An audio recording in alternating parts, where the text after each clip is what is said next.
Hello everyone, in this video I'll show you how to fix Roblox not opening on Windows 11 when the launcher will not start.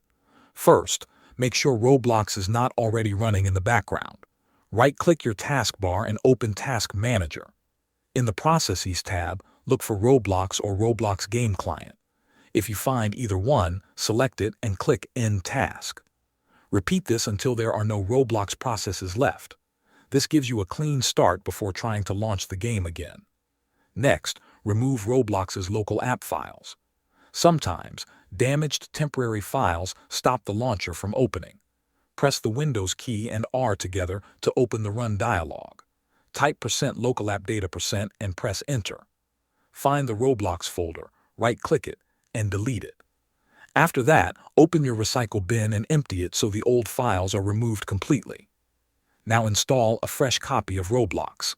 Open the official Roblox website and download the latest installer.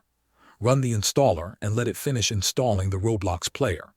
Once the installation is complete, find the Roblox player shortcut on your desktop.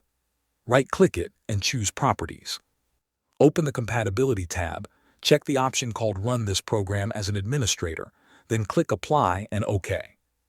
Running Roblox with administrator permissions can prevent launch issues caused by Windows restrictions. Thanks for watching.